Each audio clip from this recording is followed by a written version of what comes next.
ব্রহ্মার প্রথম সৃষ্টি হল মহত্তত্ত্ব।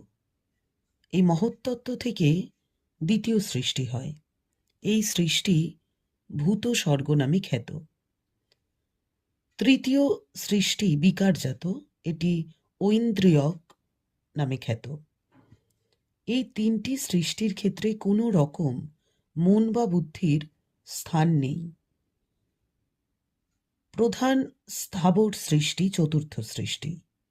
তির্যক শ্রোতা যাকে বলা হয়, তা তির্যক যোনি নামে খ্যাত পঞ্চম সৃষ্টি। তারপরে ঊর্ধ্বশ্রোতা, ষষ্ঠ সৃষ্টির নাম দেবস্বর্গ। তারপর অর্বাক শ্রোতা, যেটি সপ্তম সৃষ্টি, তা হল মানুষ। অষ্টম সৃষ্টির নাম অনুগ্রহ, এটি সাত্ত্বিক তামস গুণযুক্ত। এই শেষ পাঁচটি সৃষ্টি বিকার হতে উৎপন্ন এবং প্রথম তিনটি সৃষ্টি একেবারেই আবির্ভূত। প্রথম তিনটিকে প্রাকৃত এবং শেষ পাঁচটিকে বৈকৃত বলা হয়।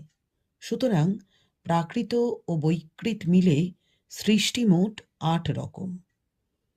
সনৎকুমার প্রভৃতি সৃষ্টি নবম। এই সকল সৃষ্টিগুলি জগতের মূল কারণ।